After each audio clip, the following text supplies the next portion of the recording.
Welcome to the Creative Brew, helping you keep your creative juices brewing. We're giving out chunks of insight, motivation, and practicality for your creative journey. A new episode of the Creative Brew, giving you insights on your creative journey. This episode is brought to you by a few sponsors of mine. Today, we're actually here at Panels, Comics, and Coffee Bar here in beautiful Oceanside, California. And now today, it's actually a cool little overcast day, so it might be a good time to come in here and read a couple comic books, grab a coffee. It's a great day for it. So like I said, right now they've got some of the newest comics and graphic novels out. So if you're a Batman fan, if you're a DC or Marvel fan, or if you love a lot of the indie creators, they got Image, Marvel, DC, plus a lot of indie publishers, all in stock, all available for you. They've got a lot of graphic novels and trade paperbacks too as well. And if you're a manga or anime fan, they've got some manga of Dragon Ball Super. They got Bleach, some other titles too. So if you mention the Creative Brew, you'll get 10% off your next purchase, and you can check them out at Panels Coffee, or you can go to panelscoffee.com for more information.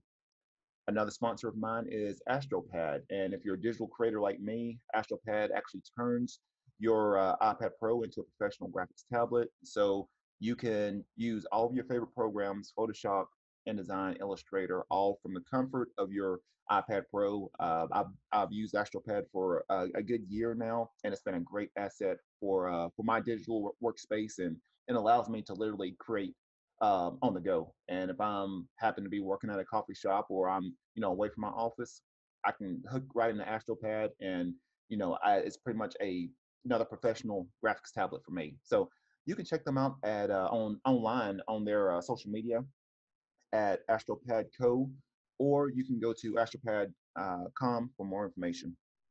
And another sponsor is Cobo Pod, and Cobo Pod is actually a boutique video and audio production studio here in Oceanside, California. Between Panels and here, this is generally where I'm recording. So if I'm not recording at Panels, I'm here at Cobo Pod recording content, for my podcast, recording for webinars. You can do online courses. I mean, literally anything. People are coming in for doing booking for commercial spots, anything. And like I said, I've got some other things that I've got going on, specifically bringing in some musicians for a little special 5-part series. But yeah, like I said, if you have a ideal, they have 4K video, they've got audio, they've got a photographer on staff to where they're doing photography for you, so you can use for your social media.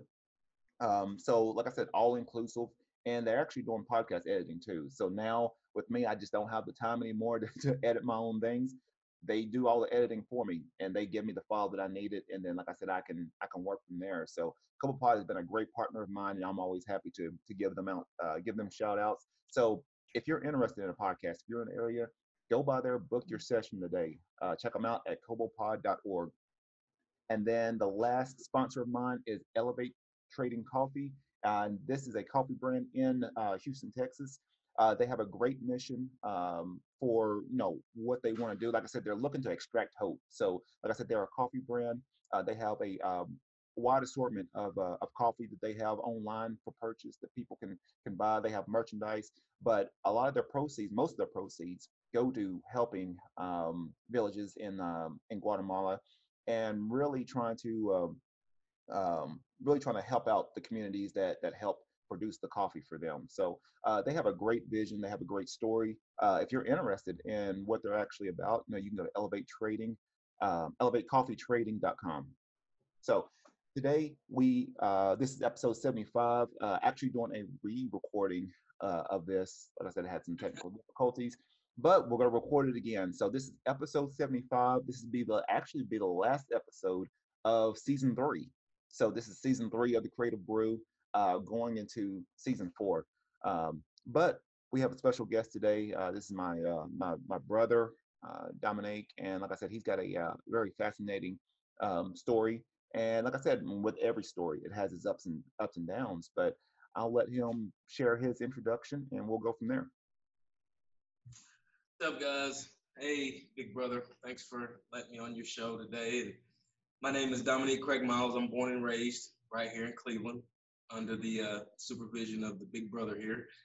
And I'm in personal training. I'm also involved in law enforcement, and I have a background with special needs individuals. And fitness has been a way of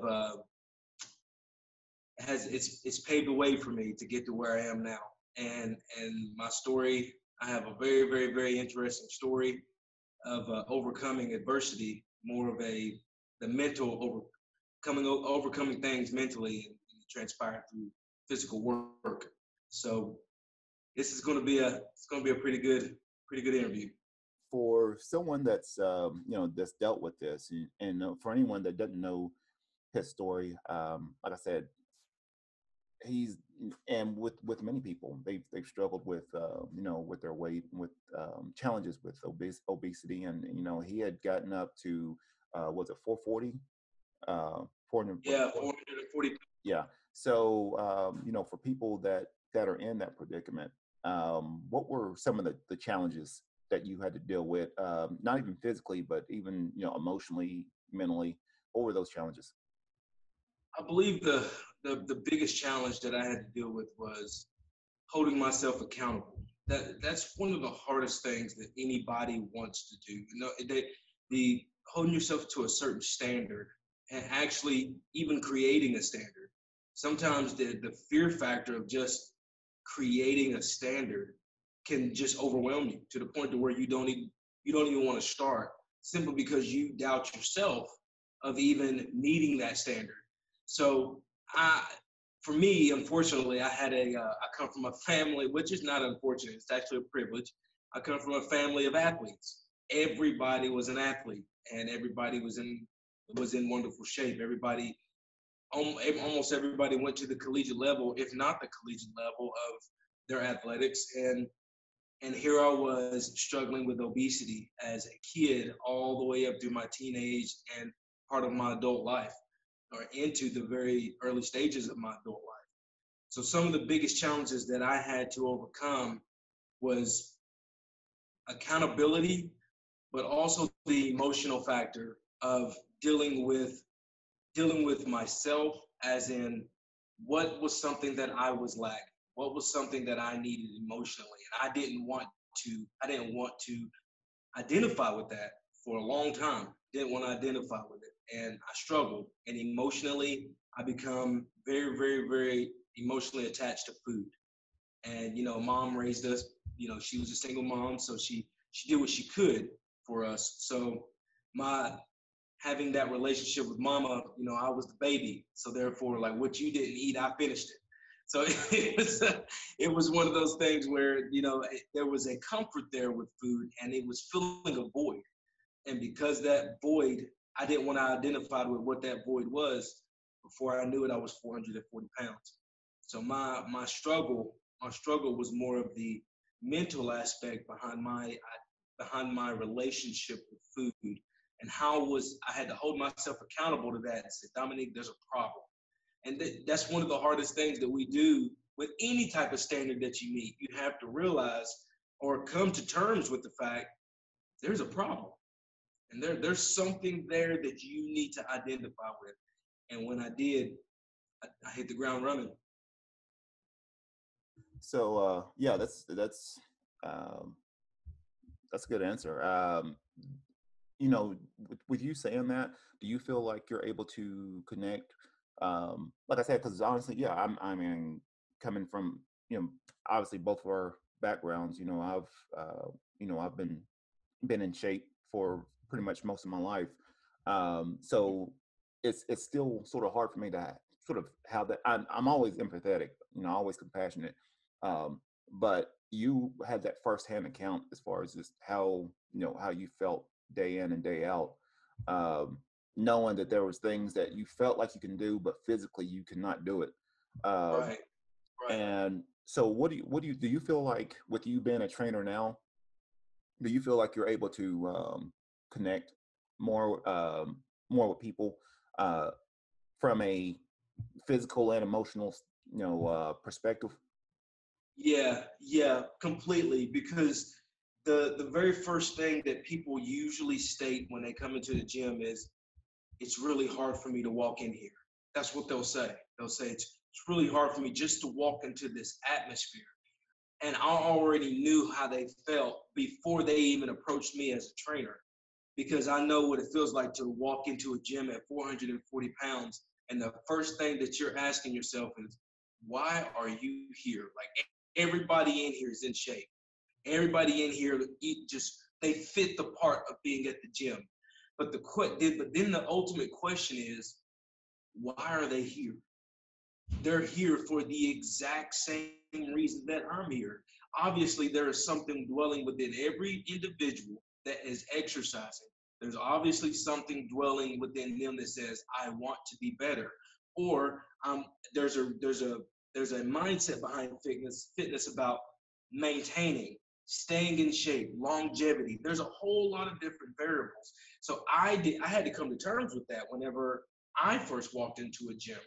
So whenever I went to the gym and I'm lifting weights and I'm 400 plus pounds, can't really hide 400 pounds in a gym. So whenever you're walking through, you're going to be seen.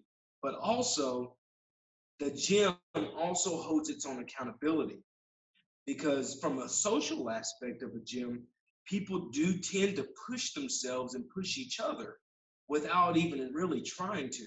So yeah, I identify 100% as soon as that individual comes in and on a level that we haven't even began exercise yet, I identify with where they are mentally and emotionally. There's a certain anxiety about coming into a gym and you already feel out of place. But once you understand that they are there literally for the same reason as you, then all of a sudden it becomes a second home. Yeah, that I think that's from what I've seen in that, I think you nailed it right on the head. Yeah, I think a lot of people, really can't, you know, they don't understand where you're coming from with a lot of things, especially no, you got some fit trainers, and with someone that's out of shape, they're coming in, they already have those apprehensions to begin with. Yeah, And yeah, and for people that's never dealt with that, they have no clue. Even me, I mean, I I really have no clue as far as what that actually feels like day in and day out, and to have to deal with that, and deal with those struggles. And I think with you being able to deal with it and overcome it, because not a lot of people overcome it. I mean, it's still a small percentage of people, because you always have those thoughts of getting the weight back, and yeah, you've lost it. Now, how do I maintain it? How do I maintain this? How do I, there's things that you're used to at that specific size, that now once you lose all the weight, is like, okay, how do just walking different. You've always been accustomed to, your body starts to shift. Okay, now you've lost all this weight, now your body starts walking differently, and now things that you sort of compensated for, now those things start to, they're trying to rebalance itself and trying to realign. So exactly. I think with you having that firsthand account, as far as what that felt like, I really feel like that's really the connection point for a lot of people that come in For here and sure. come in here, Jim, and they you absolutely understand, and too that it's possible to change too. And I think some of them feel like they, it's too late, or they can't do anything, or they, not to say they get into a victim mentality, but they've been used to, it starts becoming a codependence almost with their size and their where they're at right now. And I think with you being able to go in there and sort of give them that reassurance that, hey, you come in here, be prepared to work, but at the same time too, it's possible to change, because I know you've done it. Yeah, yeah, yeah. So what do you feel like has been the what do you feel like was the main crux point? What was that transformation, that one point, as far as when you finally decided that you were going to change? It was in 2011. I went to the doctor for having a excruciating amount of knee pain, and I had already had apprehension about going to the doctors anyway, because almost everything that they ended up saying had something to do with my weight. And once again, referring to accountability, I didn't want to hold myself accountable to the fact that my weight was an issue because I was young, I was athletic, I exercised. I just had an issue with emotional attachment to food. And I knew that the doctors were always going to say something about, son, you might want to get this, or sir, you might want to get this weight off of your body. You know, you're 400 plus pounds. You might want to, and I just didn't want to hear it. So I kind of always avoided the doctor, but I couldn't avoid this. I couldn't avoid this situation because my knees, my legs were starting to scream for help. And my knees were to the point to where playing basketball, I could play for a day and I couldn't play for 3 straight days because I was recuperating. And it was, and as you know, basketball was like a first love. That was a daily thing, sometimes 7 days a week, which made me kind of makes people wonder, like, how in the world are you 400 plus pounds at that time?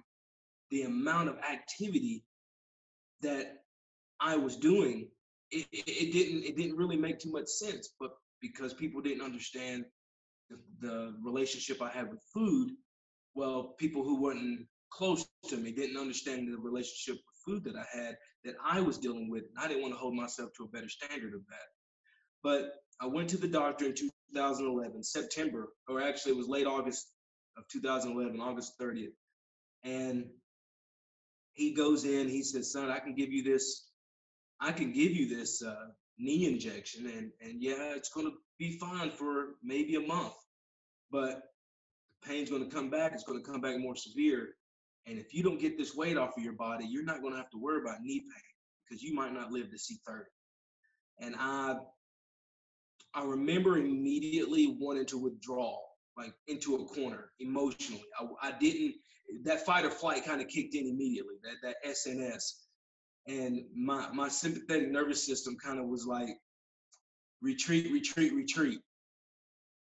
And I believe at that very moment, it was more, I was ready to retreat, but then I had been retreating so much that I didn't even realize that I was already in a retreating state of mind. That was how I lived.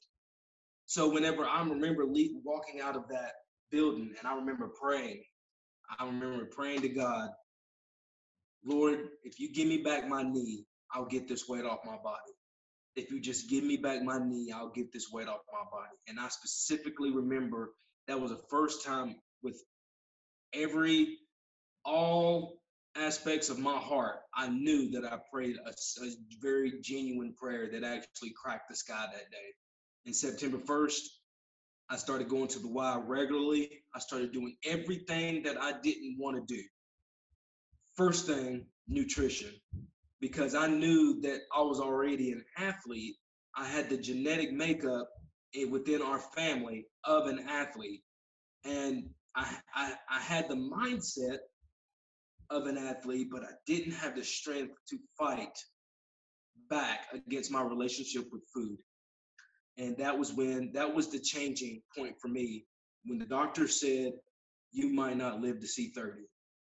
Now, as you know, I'm married with 2 little kids who are getting bigger and bigger by the day. And I'm 34 years old now.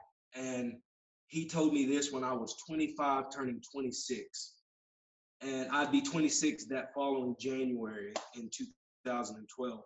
And I technically, based on if I never made that choice to listen to what he said, I wouldn't have everything that I have right now. I would not have been able to become a personal trainer. I wouldn't have been able to be involved in law enforcement. You wouldn't have 2 nieces and a niece and a nephew.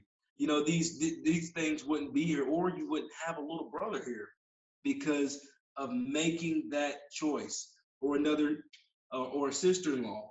So it's making that choice and finally dealing with the truth.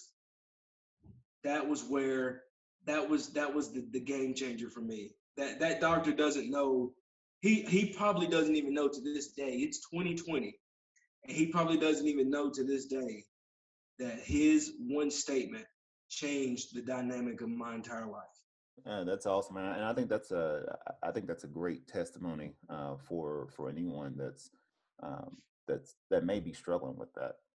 You know, even honestly, even dealing with, you know, just weight issues. You know, even with me being a former collegiate wrestler, you know, I dealt with certain issues like that, but it was on the opposite side of the spectrum there, where I was in shape, but I still had a bad relationship with food. Um, Mhm. yeah, I mean, it's just one of those to where, you know, I happen to, you know, still, you know, I was always active, always. I was very lucky, very fortunate because my personally my eating habits then was, you know, wasn't the best. You know, like I said, I did take care of myself during wrestling season and things like that, but um, honestly, it was just I think it was just the relationship with food was Mhm. probably the largest thing, and even now I'm starting to get better with it now. Um, just with honestly, I mean, obviously, you know, you go through certain changes throughout the course of your life, and you know now you're I'm starting to get a pretty healthy relationship with food. But yeah, even as a former athlete, it can be a struggle. And I know it's twice fold for, Mhm. you know, for you feeling like I know I know just with personal conversations. I mean, I know you said that, hey, you know, just you always have that sort of underlying fear of, you know, feeling like, Yeah. well, I don't want to jump back to where I formerly, you know, was as far as um, weight wise or body wise. And I know that Mhm. just seeing your transformation. Now I know all the things really transpired after that. I mean, I know you've been doing a lot of motivational talks, and you've been writing articles. Like I said, you're in law enforcement, doing personal training, and you know, you got two beautiful kids, a wife. You know, I don't think any of that would have been, um, you know, possible. I mean, I think it was possible, but I think, you know, I think it was one of those where I think you had to change internally, Yeah. and doing that, you started changing physically. But I Yeah. think it just Yeah. came to making the decision to say, hey, I want to, you know, I'm ready to change. Because like I said, you've had years. I mean, I said even getting to that point. I mean, there was years to where, you know, yeah, you could have made that change, but I don't think, you Yeah. know, I think a lot of people are really not receptive until a specific point in their time. And I think Yes. once they're ready to make that decision, then they go full steam with it, and you know, they don't stop.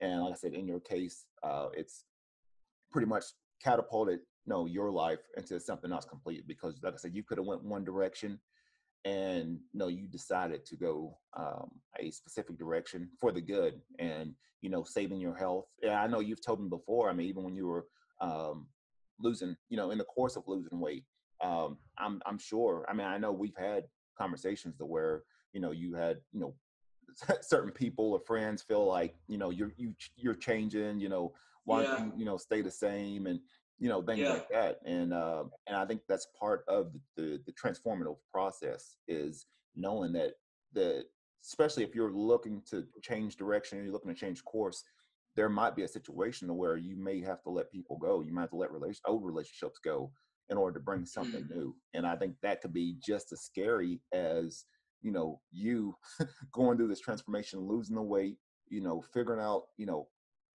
getting smaller clothes, you know, having to Yeah. pretty much throw away your old wardrobe, um, you know, all these things. And I think with that, you know, old mindsets, you know, old relationships, all those things go too. And I think a Mhm. lot of people don't realize that, like how much emotional weight you drop off, you know, along with the Yes. weight that you're losing. It's a lot of Yeah. emotional weight too, just as much that you're having to let go of while you're in the process of doing that. And I think what happens is sometimes you lose the weight, but if you don't lose the emotional baggage that coincided Right. with that weight, it's going to come back, and it's going to come back double. Mhm. Um, Yeah. if you hadn't learned to, you know, reconcile that and let go of those things that really no longer serve you anymore. Absolutely. Absolutely. So I want to give another quick shout out here. Like I said, we're here at Panels Comics and Coffee Bar here in Oceanside, California, and yeah, like I said, got some great titles out right now. I may end up picking up a few comic books while I'm here, but I wanted to give a, you know, just quick shout out to like I said, to Panels. They've been a great partner of mine for a couple of years now, And I knew when I came in and visited this spot a couple of years ago, I was like, this is, automatically fell in love with it. So like I said, they've got some great titles, great, got some great coffee, merchandise, shirts, all kinds of things right now. So, also too, I am doing some custom coffee cups here. So I've got a lot of artwork on display here. So like I said, I've been pretty fortunate to allow me to be able to do some artwork on coffee cups and drop them off here. So it's pretty cool. So if you get a chance, check them out at Panels Coffee and see what they got going on. Like I said, if you mention the Cradle Brew, you'll get 10% off of your next purchase. So if you've been tuned in, we're here with episode 75 with Dominique Craigmiles. He's my younger brother, and he has a amazing story and a very thought-provoking story as far as people that may be dealing with obesity, maybe dealing with their weight issues, and figuring out that, hey, you can make that change. If there's something that you're looking to change, it's going to be hard, but once you make that decision and you go full out, you'd be surprised where your life ends up going towards. And and I think with Dominique, he is a testament of what could happen when you make that decision to change, and you change for the better. And like I said, I'm sure he can explain that way far better than I could. So with going into the next line of questioning, like I said, I know you're really big on your faith and spirituality. How is that helped you out, or how's that been a foundation for your life?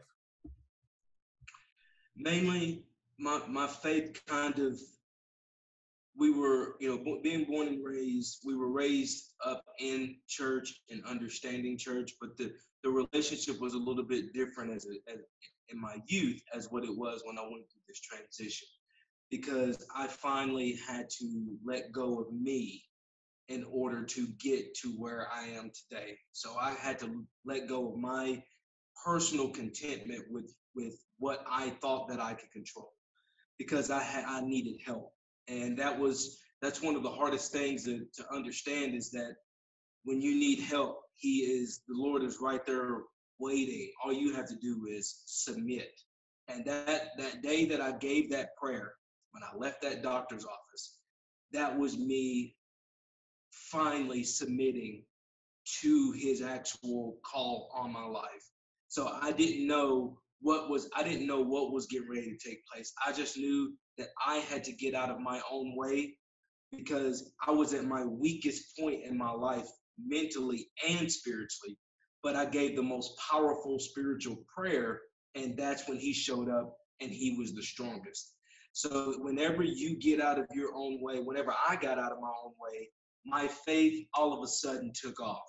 And when I say take off, the foundation of faith that I had was very minimum compared to where it is now, because now I know what's possible. But I knew that I had to go through the fire. I had to go through the gauntlet. I had to put in the work in order for my faith to be established. And the Bible even states that faith and work go hand in hand. Faith without work is essentially dead. So if I'm asking God to give me back my knee, he's pretty much turning around and saying, well, what are you going to do about it? If you want your knee back, show me. So I started putting in the work. What was one of the things that was plaguing me with my knee was my weight. So I needed to focus on, how am I going to get this weight off? I'm not a runner. I'm not a long distance runner. I maybe can sprint. I can play basketball up and down the court, but I'm not a plyometrics guy. I can't do jumping a lot. So I need to learn these different aspects of how can I keep my body moving? How can I get my heart rate up without doing anything detrimental to my body? So my faith grew throughout my process, because I submitted myself to something that was greater than me. If I knew how to do everything that I was doing, if I had the strength to do everything that I did, wouldn't I have done it already? And I couldn't, because I needed to face facts, and I didn't want to face the truth. And that was a faith builder right there. Just dealing with the truth. The fact of the matter is I was trying to fill a void with food and found comfort in food because I was lacking something that I needed in my life. And I tried to find that void with food. With other people, there's other addictions. People get addicted to opiates and things like that. So there's always some sort of void that somebody may be trying to fix, and the Lord is saying, hey, you don't have to turn to that. You can turn to me and I will help you get to where you need to get to. Just trust me. And that was hard. That was really hard, to the point to where I remember, like, just like you stated, people started viewing me different. They started saying, you've changed. And rightfully so. I was changing, but I wasn't changing in the perspective of what they thought that I was changing. I was changing internally because my faith had grown. I believed in something that was greater than me. And people often think that, spirituality is religious or religion, and it's not. It's a personal relationship, something that's greater than you. Some people, they praise differently or worship differently or have spiritual relationships differently. But mine was fulfilled every day that I went to the gym. There was a spiritual aspect to it because I knew that I was fighting and breaking down a barrier that was there, but I wasn't fighting it alone. Getting to the gym was a spiritual and a faithful effort every single day. And when I got there, I knew that half the battle was just getting to the gym. The other half of the battle was holding myself accountable outside of the sight of others. I could go to the gym and conquer 2-3 hours of a workout, cardio, sauna, steam room, do everything. But I could also go home and fail the entire day by nutritionally falling back to bad habits. That could have easily happened. So the accountability outside, holding myself accountable, which is work, outside of what God was already pulling me through, is those two together formulated the man that we have today. There's actually something that I've heard recently. I was in a mastermind group on a Zoom call a couple of days ago, and something that sort of hit me, and I actually talked to my wrestling class about it Wednesday, was choose your heart. And it really just talks about, you get to choose your heart every day. You can either choose obesity or you can choose fitness, choose your heart. Or you can choose being comfortable or choose freedom, choose your heart. Choose your heart. So that, it's just those that even the way they explained it was, that, and I sort of been contemplating it myself over the last couple of days, and I shared it with my wrestling class, but it's just like every day, and I actually thought about that, this morning before I went to go running, and it's like choose your heart. I could either go out here and take a leisurely stroll, jogging. I could easily do that, or can I get these sprints in before I start running, just keep my body to get my nervous system and everything sort of activated for the day, and choose my heart. It's very easy for me to say, I could sleep in a lot of times, being running my own business and things like that. It's very easy to me. I can sit there and like, okay, I'll wake up at 10-11 o'clock in the morning my time, and be done, but I can't do that because there's things that I'm building foundationally within me to be able to produce all the things that I can do on a daily basis. I get those questions all the time. They like, well, how do you find the energy to coach and do a podcast, and you're running a business and you're running a clothing brand and everything else? And it's like, I have to build all that stuff up. I wake up early and I have to build all that stuff up in the morning, get the energy activated to be able to go out in the day and just show up and just try to do the best that I can. Like I said, I'm not going to be the best every day. I make daily mistakes, and so yeah, I mean, it's just one of those where you get to choose your heart. You can either choose to sort of sleep in, which isn't bad, or you can to get up and sort of create the future that you want to create. If you're Yeah. looking to, and that's what I tell a lot of my artists and creators is it's like you're gonna have to do the work.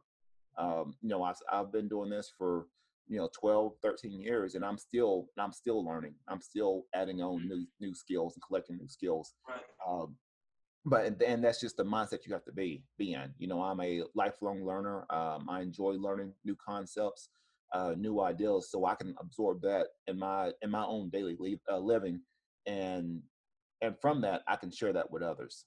So I can, if I'm reading certain things, or I'm taking in certain things, and I don't figure out a way to sort of express that or to share that to others to be able to help them out, then it's not, like I said, it's wasted energy and it's not helping out anyone. Right. So it's just one of those to where um, that's something that definitely hit me over the course of the week that I sort of been thinking about. It's like choose your heart. I make those daily decisions, every day, and I honestly, it's like, for me, as much as I work out, hey, I make bad decisions. Sometimes I can get a coffee and a cookie and call it, call it a day. I might get cookies and call it a day. Right. It's just one of those where it's sort of funny because people will be like, well, what's your workout? What are your, how do you eat? What's your nutrition? And how do I get big? And I'm like, first of all, I've been training since I was little, and then Right. second of all, it's I was like, I'm human. It's like I love snacks. I love cookies. I mean, if Right. you go to my house, I mean, half the time I'm snacking on something. Um, Sometimes it can make my wife mad because she's like, because she's working out, she's starting to lose weight now, and I could sit there and not do anything for a week, and then go in there and work out and look like I've been lifting heavy for Right. 2 months. So it's just one of those where it's just easier for me. Now at the same time too, I do find it a little bit harder.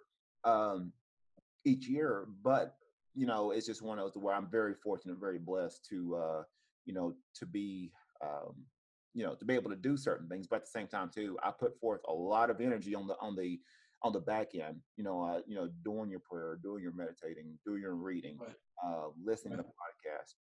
Working on your skills, working on your craft, being able to uh, master all those things to where you can show up more fully and more Mhm. authentically in the world. So, I do get a lot of people. I get a lot of messages all the time. People like, well, how do I want to start this or I want to start that, and then they do it for 1 month and then they fizzle out. And it's just Mhm. one of those to where you hadn't built all the internal stuff, all the internal foundations and things needed in order for you to really show up day in and day out. Because Right. every day it's not going to be fun. It's not. There's You're right. challenges, there's things that I deal with on a daily basis. And if I gave you a list, I got a little file management thing on my Trello out. If you saw all the things that I have that I have to work on a daily basis, all the messages that I get, all the emails that I get, it a lot of times it could be overwhelming at times. But at the same time too, what I do is I sort of dial in, I focus. If I can focus on one thing, one or two things, and I get it completed, and that's it. Yeah. I'm not looking to try to become Superman in one day. I can't do that. What I have to do is just show up fully for that one task, and then Right. that's it. And if I can do that, it's been a good day. If I Right. can show up fully for my wrestling class, if I can give out little words of wisdom, if I can show them some kind of technique that's going to help them out as far as in their career as a fighter, or even just get them in shape. Um, then I've done my job. If I can create a design or design a logo or a brand or marketing material that's going to help businesses, bring in customers and create more value for them, then I've done my job. And that's what I'm sort of focused on day in day out. If I can be the best, dad I can be, if I can be the best granddad that I can be, or the best uncle that I can be. Right. Like I said, I'm not going to be I'm not going to show up, and be 100%, but I'm striving just to be just a little bit better every day, and that's the only thing that anybody can do right now. Even you made a statement just now about showing up to that one task and giving everything that you have with that one task, and that just reminded me of what David Goggins has said, which I'm on his book. third time. I'm already in round 3 of his book, but he stated that he doesn't believe in the concept of multitasking, and I never really thought about that because I thought multitasking was a talent. You know, I always thought that that was something you should be able to do. You should be able to multitask. And he said if you multitask, and I'm not going to use his words because he uses abrasive language, but he stated that, you know, if a multitask means you can do a lot of stuff halfway. That's that. I'll say it that way. He said you can do a lot of stuff, but with half effort. He said you don't want to be a multitasker. When you put your mind to something, you apply every bit of yourself to that, simply because there's no way for you to back out of it whenever you put everything you have into it. So that's when you made that statement, that's the first thing that came to my head, and I tell that to my clients when people that I train. There's two aspects to what you're trying to achieve. There's two, I guess you could say there's two attributes within this that you really should focus on. There is the exercise portion and the nutrition portion. If you try to conquer both of those immediately, most likely you're going to fail because you've never done this before. This is a completely different dynamic for you. Because first off, you have to realize this is not just a job, it's a lifestyle. This is not something that happens between 8 and 9 o'clock in the morning when you come and train with me. This is something that you wake up and you go to sleep. Thus, it's a all day, multiple months, multiple years lifestyle change. Change doesn't happen overnight, but it takes, you know, they say it takes 2 weeks to develop a habit.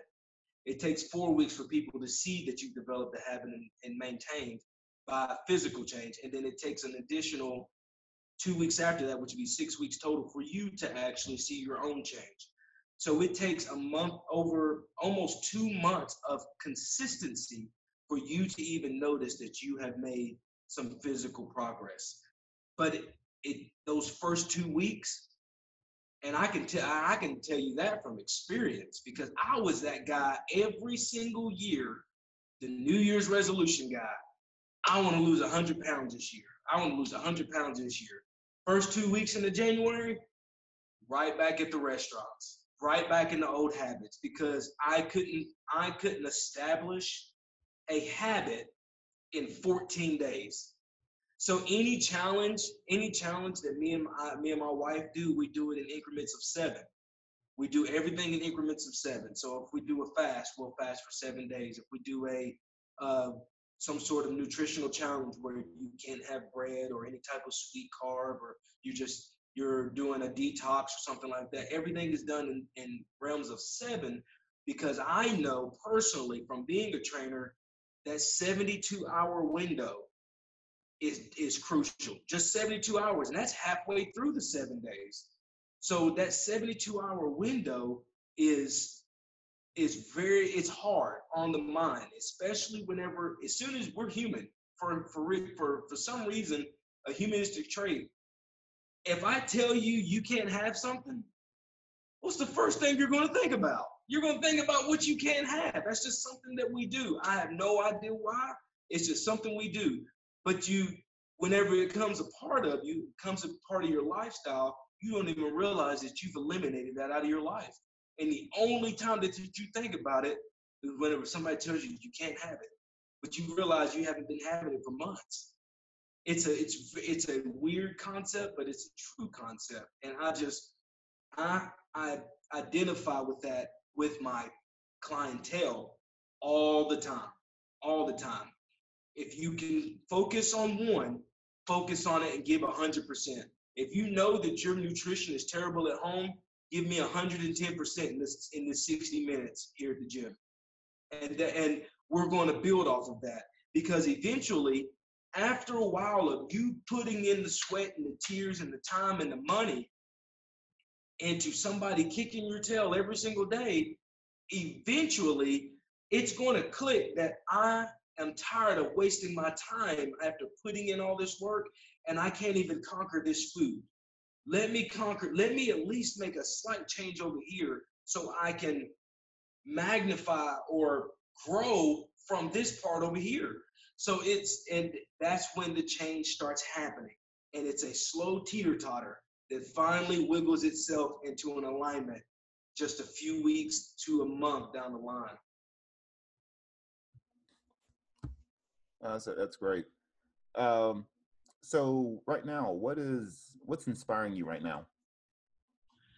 Multiple things. There are multiple things, and you know, I know that we don't live a not every day is just picture perfect, and that's understandable. That's a part of life, and not everything's just going to be great. But one of the biggest inspirations that I have right now is the fact that I get to wake up every single the days that I wake up, which is every day so far. The Lord has kept me on the planet. But when I wake up, I get to wake up beside a wife, something I was told I couldn't have, I wasn't going to have. I get to wake up to kids running in the room and jumping on the bed going, "Daddy, Daddy, Mommy, Mommy." Something that I was told was not supposed to be for me. That wasn't supposed to be a part of my life if I didn't make that choice. Though that right there is the beginning, that right there just the whole day. I'm ready to take on any task and ready to fight for any task simply because I started off my day with two impossibles. Essentially what they were. That was impossible for me to have simply because of where I was physically and mentally. But because I made a choice to finally listen and hold myself accountable and set a standard of being better daily. It's something that I got from you many years ago, and it's still here in the gym right now. Be better than you were yesterday. And that is not just a physical thing, that is a mental thing. That is more of it's an emotional and mental. Be better than you were yesterday. Be better than you were yesterday. What you may think that yesterday you were perfect. Nope, you can always be better. And that's just a driven mindset, because complacency is something that trainers, we try to stay away from. When you're complacent, you're going backwards. Period. If you're not moving forward, you're going backwards. And the day has passed you up. So you have to be better anytime, or pass on that wisdom of somebody else being better.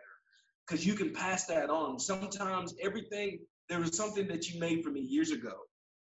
You and your wife made my very first banner that when I was in the newspaper, and it has a quote on there, and I read this quote every single day because it's right here in the office. And as soon as I sit at the computer, I look up and I read it, and it says, "Do something or be a part of something that will outlast you."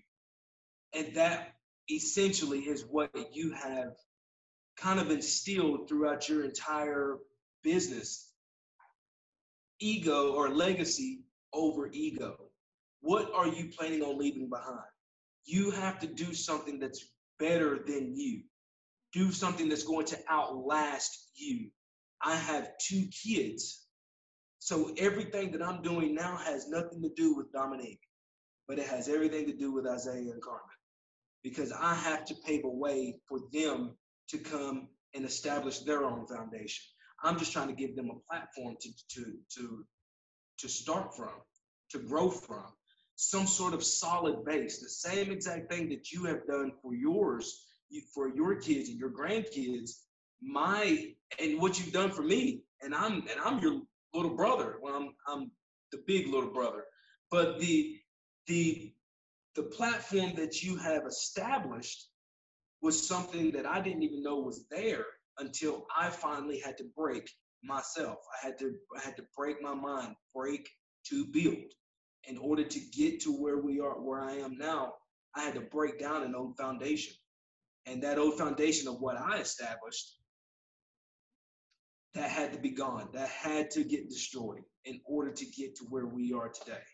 So my inspiration comes from knowing that I get to wake up every single day with 3 variables in my life that was told were not supposed to be there for me. This wasn't for me. This wasn't my life. And it was something I always wanted. But I had to go through hell and high water and face my demons and hold myself accountable and set a standard, but ultimately have faith that God was going to pull me through if I was going to work through. If I was going to work through the mud, there were eventually when I knew I was ready to quit, because we have to look at from September 1st, 2011, all the way to September 1st, 2012, I went from 440 to exactly 240 to the day. That was unheard of for me. So I went from wearing a size 58 waist all the way down to, at that point, I was wearing a size 40. So I had lost 18 inches just in my waistline. I went from wearing a 4 and 5X t-shirt all the way down to wearing an extra large. My chest was 74 inches around at one point. It went all the way down to 44 inches. So, we're looking at losing 110 inches total full body. That's a lot of feet of inches lost off of a human body. So there were many times during that I was ready to quit. I was ready to quit on multiple times. So whenever I was digging through that mud and I was like, Lord, it's just not going to work. All of a sudden, a small little lifeline was always there for me to grab right when I was ready to quit. And then I would get inspired again.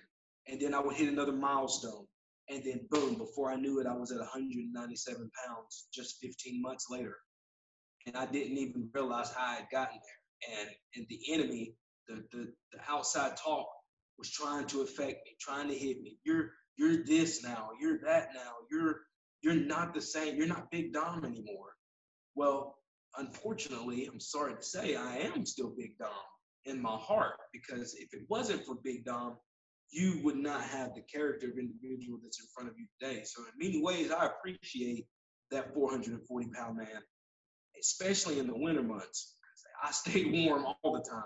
But the aspect of who he was and everything about him is the reason why the story was so significant when I was able to pull this guy out from inside of him. Mama used to say that about me all the time when we were kids. When I was younger, she used to always say, there's a little man inside of you that's going to come out someday. She always used to say that. I didn't know she was prophesying, but she used to always say that. She used to always say I had the gift of gab as well, because I talked all the time, and I used to always tell stories. I used to fib all the time. So luckily, that changed as well growing up as well. So but Mama was right. She was right. So we're here now. I'm here now based off that big guy. So I do appreciate him in many ways. What is a creative tip that you can provide our audience? Creative tip: obstacles.